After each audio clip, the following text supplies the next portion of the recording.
Hey there, I'm John McDavitt. I'm the host of The Breakthrough Creative, where we talk about the business of art and the art of business. If you were with us last week, you saw part one of an interview with Miss Kim Witte of WitteArtistry, which is a media company where Kim is a special effects makeup artist and body painter and a social influencer on a major level. You can find her work on YouTube and TikTok and Instagram and other places. And she shares her incredible looks. She shares behind the scenes of how she arrives at those looks, different techniques and tricks. And if you haven't seen part one, I recommend you go back to it because it's a great origin story. And so today is part two. In part two, Kim reveals how she plans her shoots, how she executes them, everything from the design work all the way through to the editing, and then to even like optimizing SEO so that it gets seen out in the world. We talk a little bit about artists and how they price and how Kim monetizes her business. And at the end, don't miss Kim's advice to creative entrepreneurs. So without further ado, here we go. And so you, for the audience, you do all of your own editing? Correct. Is that correct? Yeah. And then, which is another skill on totally to itself to edit sound and video and all that. But yeah, so you do your editing, and then how do you shoot? How do you film stuff? For horizontal video or vertical video? Either way, like what's your like? How do you set your day up? And maybe that's a really big question. Let me start here. Let me say so you've got a plan that you're going to do a makeup. What's your process from planning it to editing, like beginning to end? How do you do that stuff? Oh, okay, that's a good question. There's a simple question, right? Yeah. Yeah. So it starts as an idea, whether it was a request from an audience member or something that I just really wanted to do. I pick a character or from a film or a character that I just want to make out of my own brain, or a subject. I used to do mainly movie characters, but I started to do a lot more original work recently, just because I want to. Yeah. So I would start with deciding what the character would be by researching what movies and video games will come out on what date, and then planning makeups and filming them about a month in advance, and then editing 2 weeks in advance, and then posting like 2 or 3 days before they come out. And that worked great for a while. So you post them, but there's like, you post them 3 days beforehand and then they don't go live for there's a launch date. Is that correct? Yeah, there's a launch date. Yeah. So if you ever want to be successful at content creation, especially if you're doing long form videos, you need to have everything recorded in advance, edited in advance, and then posted on a schedule. Otherwise you'll miss it. Mm-hmm. So if I was to if right now, like what day is it? Like March 19th. If there was a movie coming out on the 31st, it would already be too late. Mm-hmm. Because I wouldn't have enough time to plan it, to film it, to edit it, and to post to market it, right? Without killing myself. Right. I've done it before for when a client wants something and they contact you too late. But so I start with the idea, and then if it's a character that I developed, I sketch it extensively. I do a bunch of research for research images, because even if it's something you create out of your mind, you need realism to a point. Mm-hmm. So I gather a bunch of images related to that image, or if it's a direct copy of a character, I gather those images. And now I have a pretty straightforward process to save myself time, because I stopped caring if I draw the whole picture. I have one of these. So this is a makeup chart template. Mm-hmm. Just a generic human face. I trace that, and now I draw how it will go over that onto my face. Because I actually have a pretty similar facial structure to this person. Mm-hmm. Their head in general is kind of shaped like mine, so it worked out. So here's the tiger. So what I would do is I would trace the drawing of the face, and then I would look at reference images and brainstorm how that would translate onto a human face, and then sketch it, but still leave the head lines visible. So that's how I plan the makeup on my face. I also have one that's like a generic body, something like this. And I put them next to each other in a sketchbook and plan the makeup that way. So I have little folders saved of reference art of a character or things to make me paint better. And I make sure I do that at least a day in advance, ideally more than a couple days, just so I'm not going down to the wire on the sketch. And then now I have to plan the TikToks out ahead of time because my TikToks are now progressive videos is what I call them. In the beginning, I would do videos when the character was done and just post videos like that. But what does a lot better is if you do videos that start blank and show throughout the process. And you got to film them vertically, so that added in more work. So I tend to research audios and brainstorm ideas and then write them on the page next to my drawing of what the audio is called and then in generally what it is, and then circle it if it's a progressive video so I can see how many videos I have to keep going on my phone while I'm filming on the camera. So then after all that's done, ideally multiple days before the film date, I pick a film date, I get up, I get in my uniform, which is a tube top because I need all the skin to paint. I make sure I eat a large amount before starting, gather all of my paints and my computer and stuff, and then go into the basement, into my studio, set everything up. I usually set up the paint the day before because I pick out color palettes and what products I'm going to need, and I lay it out on a table.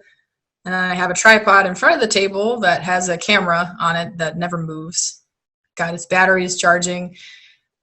Have the table set up with the lights around it. And now before I start the YouTube video, I have to film the intros to my vertical videos on TikTok and on my phone. So I get like the beginning of the video going of the progressive videos. I always have a specific few that I do every makeup. One of them I call quick and dirty makeup tutorials, which is me with a phone from start to finish, teaching people how to do it while I'm doing it in short form. So like, I'm going to turn into one of my favorite characters. And then that's an end of a clip. And then it shows me running down the stairs and then shows me laying out paints and then draw on your face and like just a really fast, quick and dirty makeup tutorial. And then I'll film on my phone and edit together later, which I released one of them on my YouTube channel now because I'm just starting to accept, just release as much content on YouTube as you want. Doesn't matter if it's ideal for the platform because my people on YouTube just want more stuff.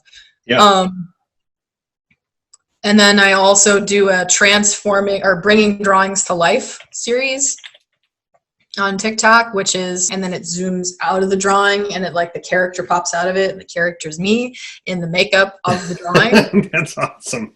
So that's one I always do.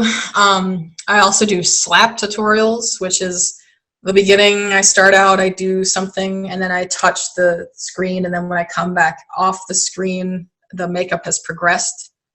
It's like a slap transition between the makeup. That's a progressive video I do.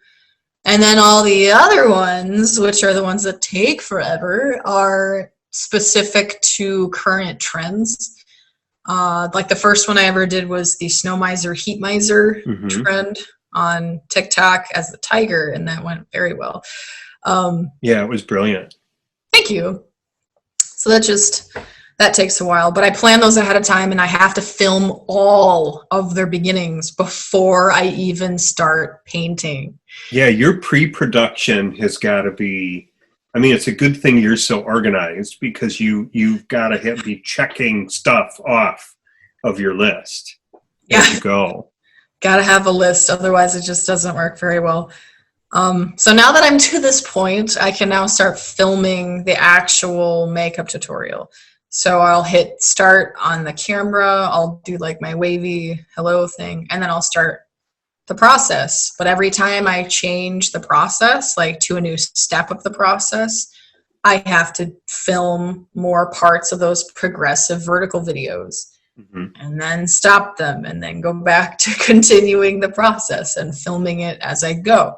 And you do that the entire time.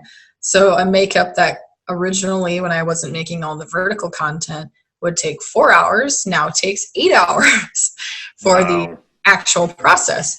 And it all depends on how much you want to get out of it. Like if I only did 2 vertical videos with my 1 horizontal video, it would be different. But then I'm losing out on a bunch of content. So if I just overkill on a day, I could have content for weeks to mix in with all this other content instead of just, you get 2 videos and the makeup part's easier. Because that's what you do. You're a content creator. Yeah. So the success, if someone is doing their business exclusively online and doesn't have an in-person client base that's like their staple, the only way to be successful in this time period is to accept that you're a media company before you're whatever you are. So I say I'm Kim Witte. I run a media company that specializes in content around special effects, makeup artistry, where I teach and entertain. Instead of, in the beginning, I'd be like, I'm a makeup artist and I do all this other stuff. So it's a good way to think about things, because if you're not making content at scale and you're doing something online, you're losing. Well, I like how you framed what it is that you do, because first off, it's clear. Second off, it sounds big, because it is, right? and it's just it's a great, really, it's an elevator pitch, right? If you meet somebody in the elevator and you've got 10 seconds, you tell them who you are and what you do in that 1 sentence, and then they can ask whatever questions they want. Then you can begin to help tell them more about who you are as they ask questions, and that may pertain to them, and then it becomes a business relationship, and that's cool. Exactly. Yeah. Very, very cool stuff. So do you want me to continue on that subject? Yeah, if you got more, let's go. Yeah, so that would be the filming process. So then once the makeup's done and I film the intro, the outro, the comment reading video, the eating portion of my videos for YouTube, then I would film the outro part. Did you say the eating portion? Eating. Yeah, I eat in every single YouTube video.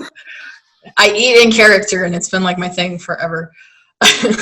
I eat in character when I'm in a character. I don't do it for makeups that are beauty related or whatever, because it would attract a lot of weirdos. Not the good kind of weirdos. And then I film the outros for all of the vertical videos, and then all of the finished product vertical videos, because there's a bunch where I'm completely painted. Yeah. And that's when they're filmed and that's when they're completed. And then after that, I take all of the brushes upstairs to a sink, and then I film removing the makeup for a reverse makeup removal video, because those are cool. More content, and it's important. It's part of the process. Exactly. And then I get a shower, and that's the whole film process. And then you want me to talk about the editing and all that other stuff? Yeah, but before we do that, so what is like your time frame for that day? When you're prep, filming, makeup, all the way through taking off. Is that a 12-hour day?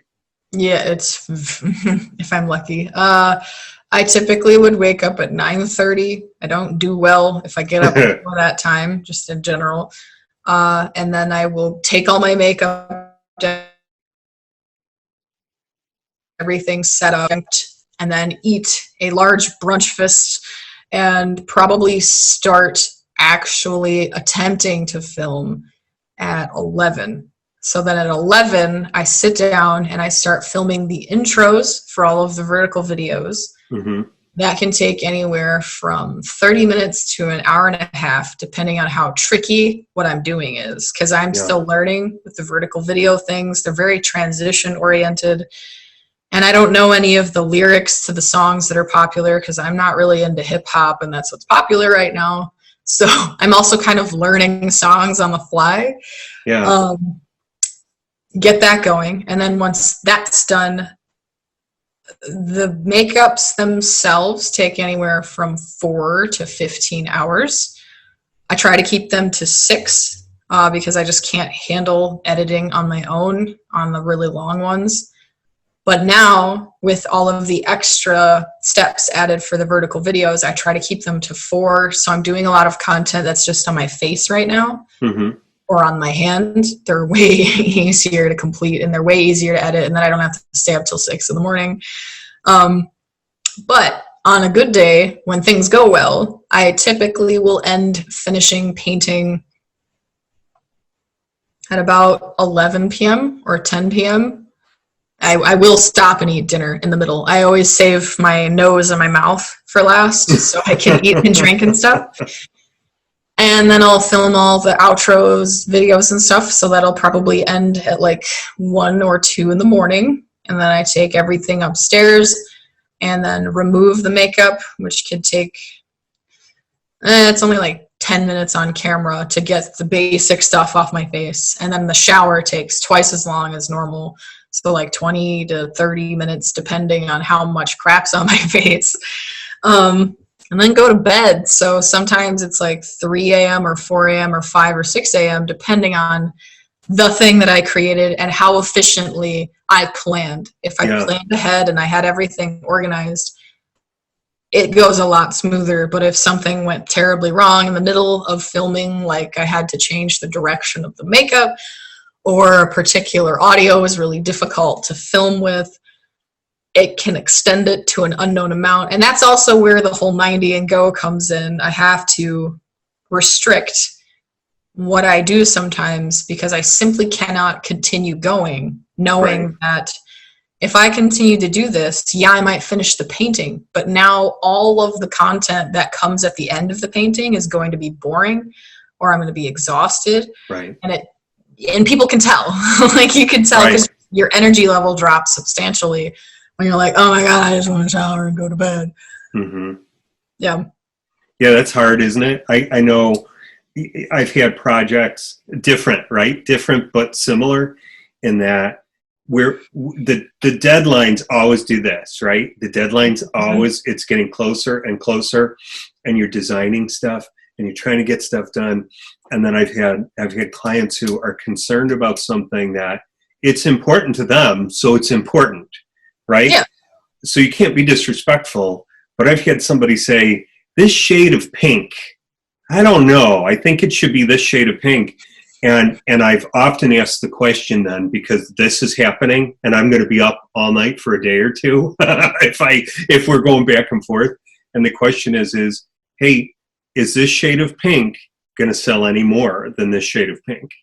It's kind of irrelevant at that point. If you're not dealing with the license, if you're not, and sometimes it's like you just got to bring reason to a situation, whether it's with a client or whether it's with yourself, right? Yeah. Because you're like, I'd really like to push through this, but there's a cost. And is the cost worth it? Okay, let's just do this and keep going. So when you price a project, do you do per hour? So if like people are to change all of those things and you have to adjust and change your art piece, do you make more money and cause yourself more stress? Or is it more of, here's what I'm paying you, make this thing? So it depends on the client, because I've had clients for years, and for everybody I do a per project price. It's like, hey, what do you want? What do you need? All right, here's the cost. Here's my cost. Here's the deliverables that I'm going to get to you by such and such a time. And I've been with some of these clients for so long, they kind of know where I'm at price-wise. And then if something like crazy enters into the process, I will say, I'll say it professional, I'll say, hey, this is crazy. Like, this is some new thing that we've never done before. And this is adding time and experience and all this. So this is actually going to change the price. And so I try to keep track of that, because there's nothing worse than a surprised client. There's nothing worse than a surprised invoice to a client. There's nothing worse than in the middle of the project, something changes and you deliver them something because you know this is what they actually need, but it's not what they've asked for. You can't do that. They've got to be keyed in the whole time. So I've actually had clients tell me, man, you call me more than my own people do, who work for me. And I'm like, that's because I want you to be involved, and I want you to know, A, that I care, B, that I care what you think, C, that you're not going to have any surprises, because that's so important. And so, yeah, the pricing for me is typically, what's your project, what's the scope of it, what's your delivery date, and then I'll give them a flat rate. At times what I've done is I've said, okay, here's the project, you get a round of 2 revisions, black and white. Yeah, you got to limit the right? revisions. Yeah. Color, you get 2 rounds. Final art, you get 1 round. And then if they have questions, you can explain that.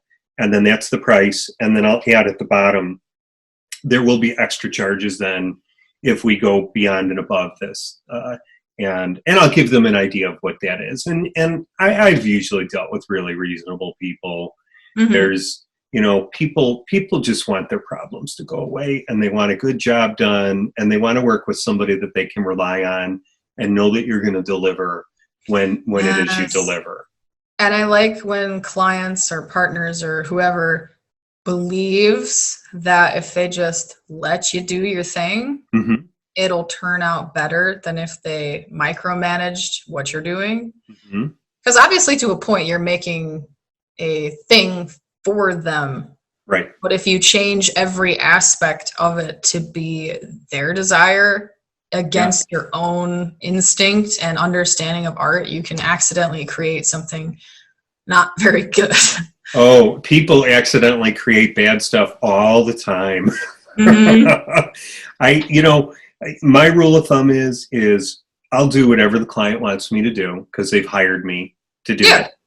Which makes sense. But part of my job is to bring my awareness and my taste and all that skill set to it.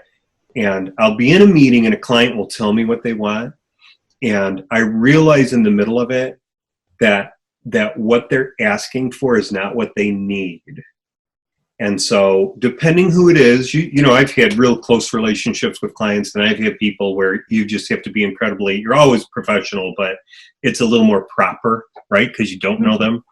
And I've said, hey, do you mind if I suggest something? Because I don't know that what you're asking for is what you need. I think what you might need is XYZ. And then I'll let them think about it, or they'll ask me some questions. And then they may just say, no, what I asked for is what I want. Great, I'll do it for you. Here you go.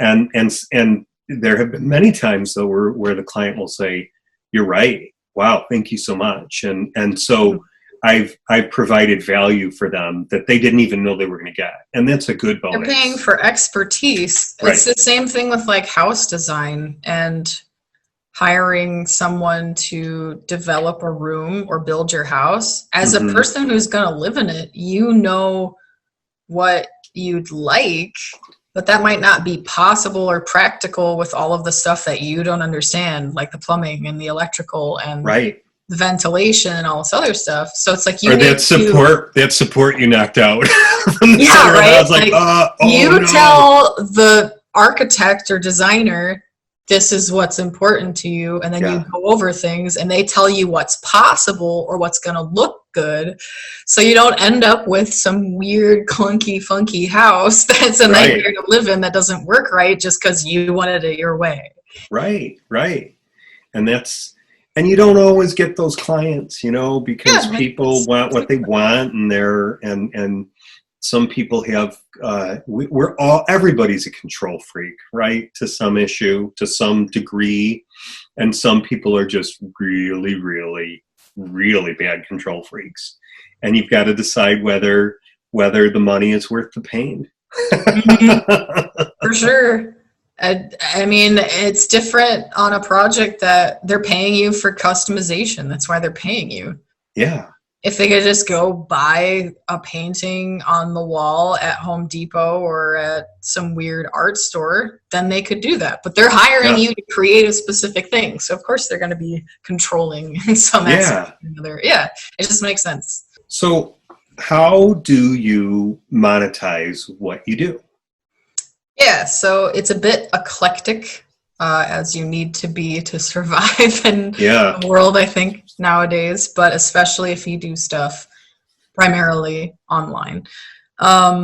So I'll start with the things that most people are familiar with and then get gradually more obscure. Okay. So in the beginning and the baseline, there's always ad revenue, which is essentially people watch your videos. This is YouTube specific. People watch your videos and Google pays you money because people watch your videos because there's ads. Google recognizes the value of you bringing in eyeballs to their sales people, and then the advertisers can give you a customized ad based on your search engine history. So if I'm really into Nike sneakers and I Google Nike sneakers a lot and I just bought some, chances are shoe commercials going to come up at the beginning of the YouTube channel or beginning of the YouTube video. So then you get a fraction of that ad revenue because you're the advertising platform. You provide the viewers and Google recognizes that. And over time, that money adds up. The more successful your videos are, the more money you make, obviously. And also the longer people typically watch your videos, the more your views are worth. So like someone that has really short videos that people don't watch very much, but you get a lot of views, a person watching might be like $1 per 4,000 views. Whereas someone else that has people who have a high audience retention, it might be $1 per 500 views. So that comes into play. So that's ad revenue. It happens on some other platforms, but Google and YouTube are the main ones. Then there is affiliate marketing, which is the other subject that most people are pretty familiar with. It's essentially a link that's tied to an account that's yours, and Google or Amazon or whatever company it is that has the affiliate link recognizes the value of you doing the legwork to get someone to click on that link to take them to their website. I do Amazon affiliate marketing mainly. So if on all my videos or in my bio on Instagram or whatever, I have a link to a makeup product, Amazon recognizes the value that I brought bringing a person to their sales platform. So if they purchase an item within 24 hours of clicking on that link, even if it isn't that item, I get a percentage of the sale. Because you brought them there. Because I brought them there. I'm essentially the advertiser, I suppose, in that situation. Companies also offer affiliate marketing for their product or whatever. Like if they use this code or they click this link for this makeup product and then buy the thing, then you get a percentage of it. Affiliate is more of a long-term investment that's just nice, and it's making money while you sleep. So over time, and depending on the time of the year, it can go up really high or go down really low. So September, October, November, December is massive. Halloween and Christmas, plummets. I expect, right? Yeah, and then it like plummets and it'll randomly go up and down. But all of that is a short time investment in the beginning, and then just keep using the links as I go. And then you just get money over time. So that's pretty cool. So that's affiliate marketing. Commissions is another place where I make income from. Commissions, I typically mean an in-person commission, like hiring me to make an art piece, or to show up to paint someone for a party or an event or whatever, or a cosplay convention. That's a thing. Another way is through sponsored content. So this is essentially like a commission in this typical art world, but this is an online thing. So sponsored content where I could either get sponsored to use a product to create whatever I want and make X numbers of content for that for price. Mm-hmm. Or it could be you create this specific piece of content that we want you to do using our product, or hiring me to just make what they want for whatever. It might not even be using a product, because I've done it with like movies and they're just like, we want cool stuff about our movie. So that's one way. Another thing is through optimizing and managing people's content. That's a big one, because I've gotten really good at social media and SEO and management, that I do it for other people. I either develop posts for them, optimize posts, or write their posts and provide them with a schedule. Sometimes I manage their actual media, like answer comments, DMs, emails, post the actual content, find the content, optimize the content, and do all that stuff in between. Or it could be anything on the spectrum. I've done photo optimization for people where they're like, I know what I'm doing for social media, but I don't know how to make my pictures look pretty. Please make them look pretty. And then I'll optimize them on Photoshop. I also do consulting with companies on that specific subject. I've also done management of teams surrounding social media projects. So if they have this big, exciting idea and they need a network of people to contact and it to work within the realm of Instagram, I manage that and control the social media aspect of that. I've done that before a couple of times. That was fun. There's a couple other things. Patreon, right? You're on Patreon. Yeah, Patreon. That's a huge one. That's my favorite one, because that one I know when it happens. On the 1st of every month, my awesome patrons who choose to sponsor me and support me. If you're not familiar with Patreon, it is a website designed to pay artists a consistent wage, because that's a huge issue in the industry. You might make it as an artist, but you never know when you're getting paid, which can be frustrating for bills and things. So Patreon allows artists to create a landing page where they offer perks and exclusive content and whatever else you want to offer for people who choose to donate and become a sponsor of you. And it could be anywhere from $1 to who knows how much, depending on how pumped your fans are or how famous you are, I suppose. And you develop these tiers that are different perks for different donations. Like I think I have $1, $3, $5, $10, $20, $80, and like $100, and then $500 or something. And those are just the numbers that I chose. But you can customize the whole thing. But that's where your super fans go, the ones that are really awesome, really kind, but also have the means to support you and want to.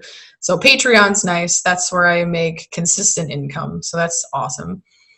I also make money through my face painting gigs. This I technically do under another company, but I'm not an employee. I'm like a contractor. So it's the same thing, where I go work with a children's entertainment company and I do face painting on kids for a ludicrous number of hours on whatever day it is.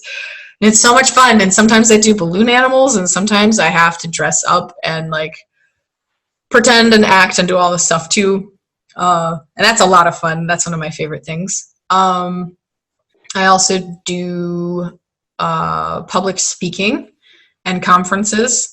Sometimes it's about the art, sometimes it's about the business, sometimes it's about the social media, and sometimes it's about my journey as an artist and my business, for colleges, for conferences, for high schools, for whatever people want. How do people find you for that? That's primarily word of mouth. Mm-hmm. I want to start pursuing that more actively, just because I love it. I love talking to people. I love having the direct impact on someone who wanted to learn something. Because in the online world, yeah, you have some sort of direct connection with people. But when someone chooses to come to a conference, sometimes paying to see you, totally different atmosphere. You usually get the 1% of the 1% who actually want to execute on the things you're teaching. So I think with SEA, I actually got the first gig through my sculpture professor at Whitewater. She sent me the application and I wrote a ridiculously long application and then got accepted and then just kept doing it from there. And then people heard on my social media that I was doing presentations and stuff. So then they just reach out to me and then I started doing it more. Was that on the last 2 years you did it? This year and the year before? That's all it's been. Yeah. That's so crazy. You've done a lot of stuff in your relatively young career. Wow. Thanks. That's awesome.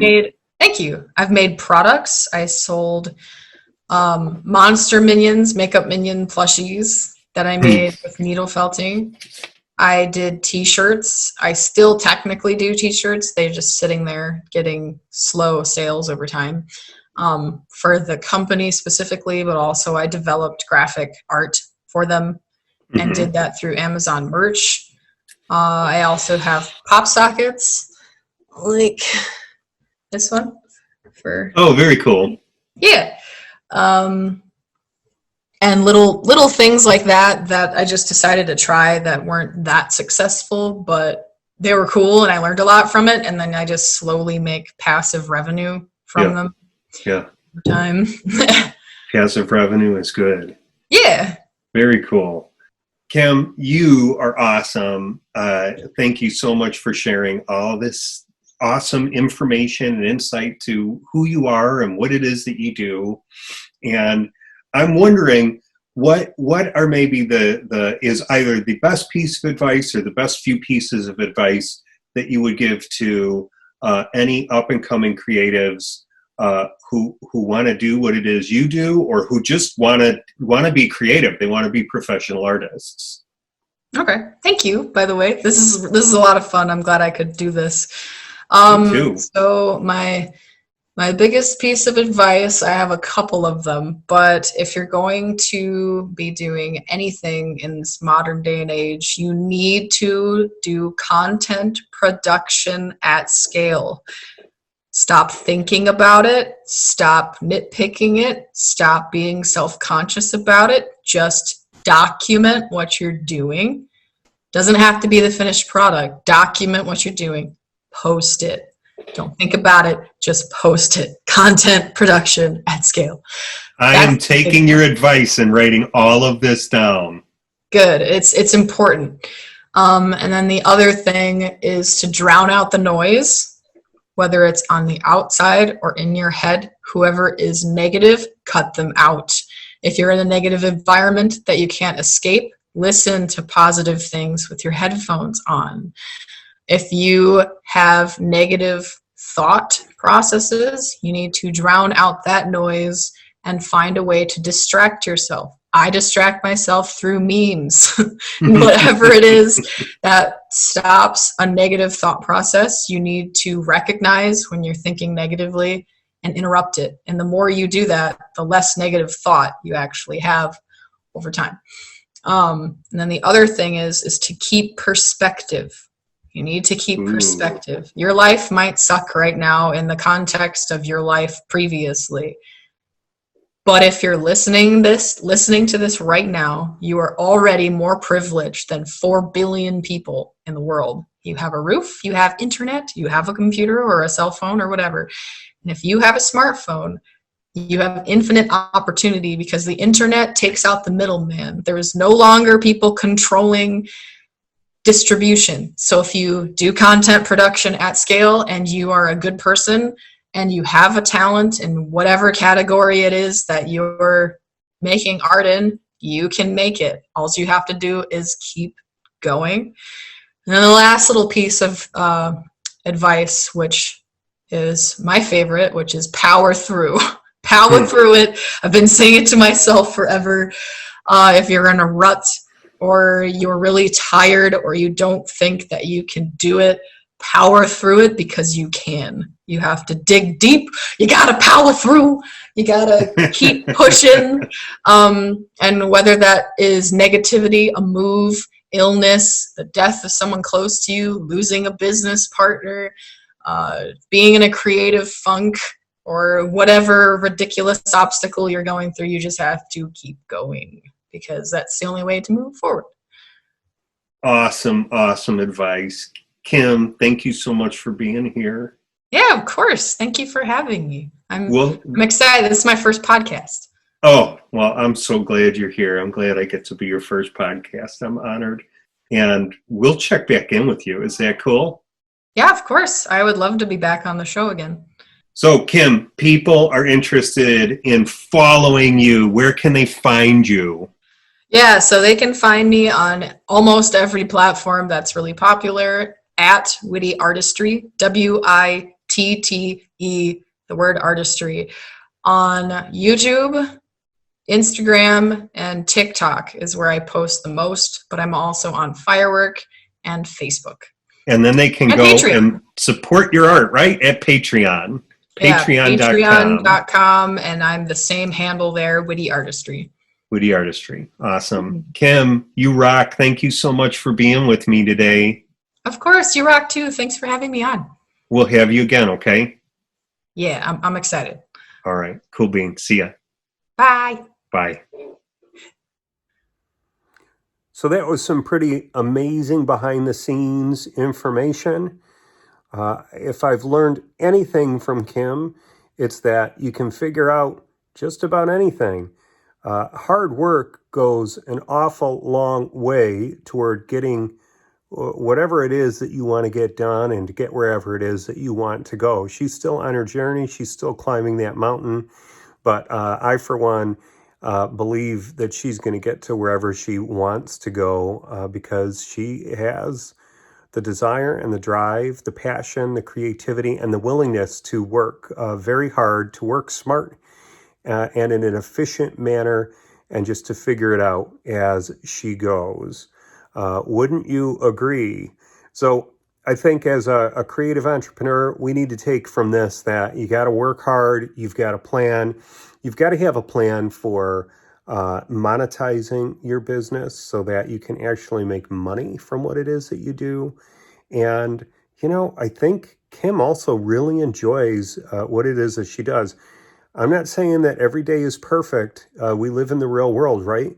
So Kim has challenges just like we all do, but she goes at it with such a great attitude and such a desire that she's going to overcome a lot of obstacles. So that's what I take from Kim, and I'm really glad that she was on the show the past 2 weeks. And I just want to thank her for that and wish her the best. Of course, you can find her at WitteArtistry.com, and the rest of her information is in the show notes. If you like this Breakthrough Creative show, please let me know, and let me know what you would like to learn more about, because there are lots of different kinds of artists out there who are making a living doing what it is that they do. You can let me know on my YouTube channel at John McDavitt, where you're watching this, or you can let me know on the podcast. You can email me at the Breakthrough Creative Podcast at gmail.com. Man, that's a lot of words in an email, right? I got to do something about that. If you have any ideas about that, let me know. But with that being said, Thanks for watching and or listening to the interview today. And go out there, go create some stuff, and create some income with your creativity. All right? For the Breakthrough Creative, I am John McDavitt.